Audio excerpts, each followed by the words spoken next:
ഞാൻ ഇന്നോട് വന്നത് പുതിയകാവ് മാവേലിക്കരയുള്ള ദീപം ലോ അക്കാഡമിയുടെ LLB എൻട്രൻസ് സ്റ്റുഡൻസിന് ആവശ്യമായിട്ടുള്ള കുറച്ച് ക്വസ്റ്റ്യൻസുമായിട്ടാണ്. നമ്മൾ നേരെ ഇങ്ങോട്ട് കടക്കുകയാണ്, ക്വസ്റ്റ്യനിലേക്ക് കടക്കുകയാണ്. ഇപ്പം ഞാൻ ഇന്നലൊരു വീഡിയോയിൽ ആസ്ട്രോണമിയെക്കുറിച്ച് പറയുകയുണ്ടായി. വ്യാഴത്തെക്കുറിച്ച് പറഞ്ഞു, പെട്ടെന്ന് കറണ്ട് പോയത് കാരണം ബാക്കി ക്വസ്റ്റ്യൻസ് പറഞ്ഞിട്ട് കഴിഞ്ഞില്ല. എങ്കിലും ഞാൻ ആ വീഡിയോ യൂട്യൂബിൽ അപ്ലോഡ് ചെയ്തിട്ടുണ്ട്. നമ്മൾ അതിൻ്റെ ബാക്കിയുള്ള ശനിയെക്കുറിച്ചുള്ള ക്വസ്റ്റ്യൻസ് ഡിസ്കസ് ചെയ്യുകയാണ്. ശനി, യുറാനസ്, നെപ്റ്റ്യൂൺ. അപ്പം ശനി എന്ന് പറയുമ്പോൾ നമുക്കറിയാം സൗരയൂഥത്തിലെ ഏറ്റവും അതായത് വലിപ്പത്തിൽ 2ാം സ്ഥാനം അർഹിക്കുന്ന ഗ്രഹം ഏതാണെന്ന് അറിയാമോ? ഏതാണ്? ശനിയാണ്. വലിപ്പത്തിൽ 2ാം സ്ഥാനം അർഹിക്കുന്ന ഗ്രഹം ഏതാണ്? ശനിയാണ്. Second largest planet of the solar system. Answer എന്താണ്? സാറ്റേൺ. ശനിയുടെ ഇംഗ്ലീഷാണ് സാറ്റേൺ. അതുപോലെ പറയുകയാണ്, ശനിയെക്കുറിച്ച് പറയുമ്പോൾ വളരെ പ്രധാനപ്പെട്ട ക്വസ്റ്റ്യനാണ്. ശനിക്ക് എന്തുണ്ട്? വലയങ്ങളുണ്ട്. The planet Saturn has ring. ശനിക്ക് എന്തുണ്ട്? വലയങ്ങളുണ്ട്. ശനിയുടെ വലയങ്ങൾ കണ്ടെത്തിയത് ആരാണ്? ശനിയുടെ വലയങ്ങൾ കണ്ടെത്തിയത് ആരാണ്? ഗലീലിയോ ആണ്. ശനിയുടെ വലയങ്ങൾ കണ്ടെത്തി. Answer Galileo. The ring of Saturn was discovered by Galileo ആണ്. അതുപോലെ വളരെ പ്രധാനപ്പെട്ട ക്വസ്റ്റ്യനാണ്, പരീക്ഷയ്ക്ക് ചോദിക്കാൻ സാധ്യതകളേറിയ ക്വസ്റ്റ്യനാണ്. ഏറ്റവും സാന്ദ്രത കുറഞ്ഞ ഗ്രഹം ഏതാണ്?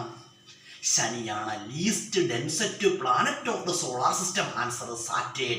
ഏറ്റവും സാന്ദ്രത കുറഞ്ഞ ഗ്രഹം. ആൻസർ ശനിയാണ്. അതുപോലെ പറയുകയാണെങ്കിൽ തന്നെ ടൈറ്റൻ ആരുടെ ഉപഗ്രഹമാണ്? ശനിയുടെ ഉപഗ്രഹമാണ്. Titan is the satellite of Saturn. ശനിയുടെ ഏറ്റവും വലിയ ഉപഗ്രഹമാണിത് ടൈറ്റൻ. ടൈറ്റൻ ആരുടെ ഉപഗ്രഹമാണ്? ശനിയുടെ ഉപഗ്രഹമാണ്.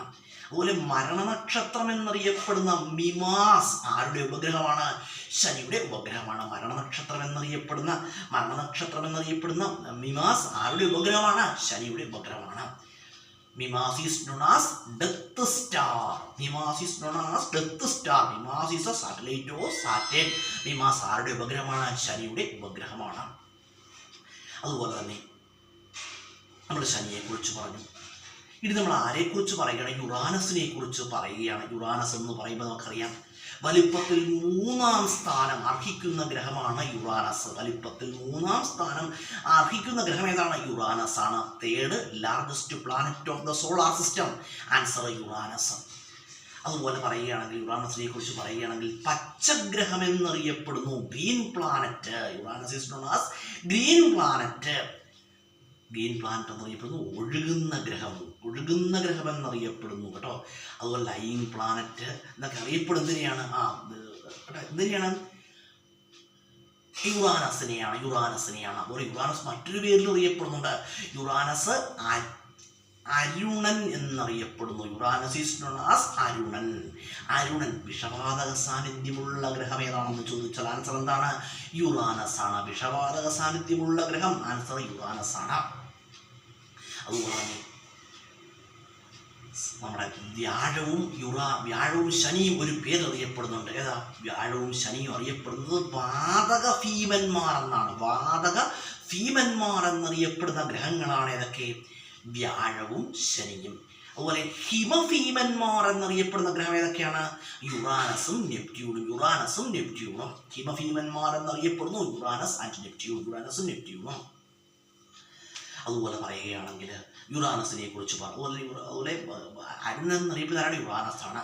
അതുപോലെ സൂര്യനോട് നെപ്റ്റ്യൂൺ കഴിഞ്ഞാൽ സൂര്യനോട് ഏറ്റവും അകലെയുള്ള ഗ്രഹം ഏതാണ്? യുറാനസ് ആണ്. Second farthest planet of the solar system. Answer എന്താണ്? യുറാനസ് ആണ്. ഇനി നമ്മൾ നെപ്റ്റ്യൂണിനെ കുറിച്ച് പറയുകയാണ്. നെപ്റ്റ്യൂൺ എന്ന് പറയുമ്പോൾ നമുക്കറിയാം സൂര്യനോട് ഏറ്റവും അകലെയുള്ള ഗ്രഹം ഏതാണ്? നെപ്റ്റ്യൂണാണ്. സൂര്യനോട് ഏറ്റവും അകലെയുള്ള ഗ്രഹം. ആൻസർ എന്താണ്? നെപ്റ്റ്യൂണാണ് കേട്ടോ. അതായത് farthest planet of the solar system. Answer എന്താണ്? നെപ്റ്റ്യൂൺ. അതുപോലെ നെപ്റ്റ്യൂണിൻ്റെ വലയങ്ങളാണ് എന്തൊക്കെ? നെപ്റ്റ്യൂണിൻ്റെ വലയങ്ങളുണ്ട് സ്വാതന്ത്ര്യം, സമത്വം,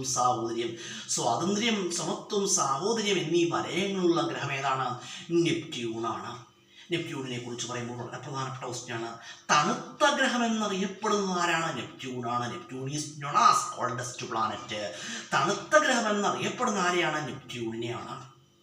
അതുപോലെ പറയുകയാണെങ്കിൽ കൊടുങ്കാറ്റ് സദാസമയവും കൊടുങ്കാറ്റ് വീശുന്നൊരു ഗ്രഹം കൂടിയാണിത് നെപ്റ്റ്യൂണ്. കൊടുങ്കാറ്റ് വീശുന്ന ഗ്രഹമാണിത് നെപ്റ്റ്യൂണ്. വളരെ പ്രധാനപ്പെട്ട ക്വസ്റ്റ്യനാണ് കേട്ടോ. കൊടുങ്കാറ്റ് വീശുന്ന ഗ്രഹം എന്ന് ചോദിച്ചാൽ ആൻസർ എന്താണ്? നെപ്റ്റ്യൂണാണ്. അതുപോലെ തന്നെ നമ്മൾ ഈ പ്ലൂട്ടോ ഇപ്പം എന്താണ്? പ്ലൂട്ടോ കുള്ളൻ ഗ്രഹമാണ്. പ്ലൂട്ടോ എന്താണ്? കുള്ളൻ ഗ്രഹമാണ്. Pluto is known as dark planet. അതുപോലെ പ്ലൂട്ടോയെ ആ ഗ്രഹങ്ങളുടെ പട്ടികയിൽ നിന്നും ഒഴിവാക്കിയത് എന്നാണ്? 2006 ആരാണ് ഒഴിവാക്കിയത്? ഇന്റർനാഷണൽ ആസ്ട്രോണമിക്കൽ യൂണിയനാണ്. Pluto was removed from list of planets by International Astronomical Union. International Astronomical Union ആണ് പ്ലൂട്ടോയെ ഗ്രഹങ്ങളുടെ പട്ടികയിൽ നിന്നും ഒഴിവാക്കിയത്. എന്നാൽ 2006 ഓൺ 2006 2006 പ്ലൂട്ടോയെ ഗ്രഹങ്ങളുടെ പട്ടികയിൽ നിന്നും ഒഴിവാക്കിയത്. അതുപോലെ തന്നെ നമ്മൾ ചന്ദ്രയാൻ സെക്കൻഡ് എന്താണെന്ന് ചന്ദ്രയാൻ സെക്കൻഡ് വിക്ഷേപിച്ച വർഷം എന്നാണ്? 2019 July 22 Chandrayaan second was launched by ISRO on 2019 July 22. 2019 July 22 Chandrayaan second വിക്ഷേപിച്ചത്. പക്ഷേ ചന്ദ്രയാൻ സെക്കൻഡ് എന്ത് ചെയ്തു? പരാജയപ്പെട്ടു പോയി. ചന്ദ്രയാൻ സെക്കൻഡ് ദൗത്യം പരാജയപ്പെട്ടു. അതുപോലെ ചന്ദ്രയാൻ സെക്കൻഡിനെ കുറിച്ച് പറയുകയാണെങ്കിൽ ചന്ദ്രയാൻ സെക്കൻഡ് വിക്ഷേപണ സമയത്തുള്ള കേരള മുഖ്യമന്ത്രി ആരായിരുന്നു? Pinarayi വിജയനായിരുന്നു. Pinarayi Vijayan was the chief minister of Kerala during the period of launching Chandrayaan second. അതുപോലെ ചന്ദ്രയാൻ സെക്കൻഡ് വിക്ഷേപണ സമയത്തുള്ള ഇന്ത്യൻ പ്രധാനമന്ത്രി ആരായിരുന്നു? Narendra Modi was the prime minister of India during the period of launching Chandrayaan second. Chandrayaan second വിക്ഷേപണ സമയത്തുള്ള ISRO ചെയർമാൻ ആരായിരുന്നു? K Shivan was the chairman of ISRO during the period of launching Chandrayaan second വിക്ഷേപിച്ച സമയത്തുള്ള ISRO chairman ആയിരുന്നു? K ശിവനായിരുന്നു. Chandrayaan second എവിടെ നിന്ന് വിക്ഷേപിച്ചേ? നമുക്ക് എല്ലാവർക്കും അറിയാം. Chandrayaan second was launched from Satheesh Dhawan space centre, Sriharikota, Andhra Pradesh. അതുപോലെ ചന്ദ്രയാൻ തേർഡ് എന്ന Chandrayaan third വിക്ഷേപിച്ചതാണ് 2023 July 14. Chandrayaan third was launched on 2023 July 14. 2023 July 14 from Satheesh Dhawan space centre, Sriharikota, Andhra Pradesh. അതൊരു വളരെ പ്രധാനപ്പെട്ട ക്വസ്റ്റ്യനാണ്. ചന്ദ്രയാൻ തേർഡിനെ കുറിച്ച് പറയുമ്പോൾ വളരെ പ്രധാനപ്പെട്ട ക്വസ്റ്റ്യനാണ്. ചന്ദ്രയാൻ തേർഡ് വിക്ഷേപണ സമയത്തുള്ള കേരള മുഖ്യമന്ത്രി ആരായിരുന്നു? ചന്ദ്രയാൻ തേർഡ് എന്തായിരുന്നു? വൻ വിജയമായിരുന്നു. ചന്ദ്രയാൻ തേർഡ് വിക്ഷേപണ സമയത്തുള്ള കേരള മുഖ്യമന്ത്രി ആരായിരുന്നു? Pinarayi വിജയനായിരുന്നു. Pinarayi Vijayan was the chief minister of Kerala during the period of launching Chandrayaan third.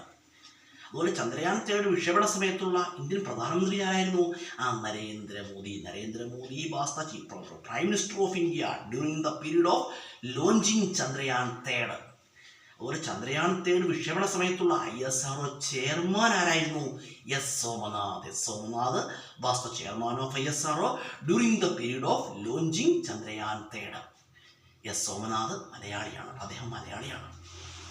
ISROയുടെ ഇപ്പോഴത്തെ ചെയർമാൻ തന്നെയാണ് എസ് സോമനാഥ് അദ്ദേഹം മലയാളിയാണ്. അതുപോലെ തന്നെ പറയുകയാണ് നമ്മൾ. അതുപോലെ ആദിത്യ L1 എന്ന് പറഞ്ഞാൽ സൂര്യനിലേക്ക് അയച്ച സൂര്യനിലേക്ക് അയച്ച ആദ്യ ദൗത്യമായിരുന്നത് ആദിത്യ L1 വിക്ഷേപിച്ചതെന്നാണ് 2023 September 2. Aditya L1 was launched by ISRO on 2023 September 2. 2023 September 2 Aditya L1 വിക്ഷേപിച്ചത്. ആദിത്യ L1 കുറിച്ച് പറയുകയാണെങ്കിൽ ആദിത്യ L1 വിക്ഷേപണ വാഹനം ഏതായിരുന്നു? PSLV C-57 കേട്ടോ. അതുപോലെ ആദിത്യ L1 വിക്ഷേപണ സമയത്തുള്ള കേരള മുഖ്യമന്ത്രി ആരായിരുന്നു? ആയിരത്തി വിക്ഷേപണ സമയത്തുള്ള കേരള മുഖ്യമന്ത്രി Pinarayi വിജയനായിരുന്നു. Pinarayi Vijayan was the chief minister of Kerala during the period of launching Aditya L1. അതുപോലെ വളരെ പ്രധാനപ്പെട്ട ക്വസ്റ്റ്യനാണ്. Narendra Modi was the prime minister of India during the period of launching Aditya L1. അതുപോലെ S. Somanath was the chairman of ISRO during the period of launching Aditya L1. Aditya L1 വിക്ഷേപണ സമയത്തുള്ള ISRO chairman ആയിരുന്നു S. Somanath. ISROയുടെ ഇപ്പോഴത്തെ chairman ആര് തന്നെയാണ്? അദ്ദേഹം തന്നെയാണ്, S. Somanath ആണ്. S. Somanath is the present chairman of ISRO. അപ്പോൾ നമ്മൾ കുറച്ച് ക്വസ്റ്റ്യൻസ് പറഞ്ഞു. അപ്പോൾ ഈ ക്വസ്റ്റ്യൻസ് എന്താണ്? വളരെ യൂസ്ഫുൾ ആയ ക്വസ്റ്റ്യൻസ് ആണ്. നമ്മുടെ വീഡിയോ കാണുന്നവരൊക്കെ വീഡിയോ കാണുക. ഒരു വ്യക്തിയെ ഞാൻ വീഡിയോ കാണുന്നത് നിർബന്ധിക്കില്ല. വീഡിയോ കാണുന്നവരൊക്കെ കാണുക കേട്ടോ. വീഡിയോ കാണാത്തതൊക്കെ എന്താണ്? നിങ്ങളുടെ താല്പര്യങ്ങളാണ് കേട്ടോ. ഒരു വ്യക്തിയെ ഒന്നിനും നിർബന്ധിക്കരുത്, ഒരു വ്യക്തിയെ നിർബന്ധിക്കരുത്. വീഡിയോ കാണുന്നവരൊക്കെ കാണുക കേട്ടോ. ഞാൻ പല കാര്യങ്ങൾ പറയുകയാണ്. ഈ പറയുന്നതെല്ലാം എന്താണ്? വളരെ യൂസ്ഫുൾ ആയ ക്വസ്റ്റ്യൻസ് ആണ്.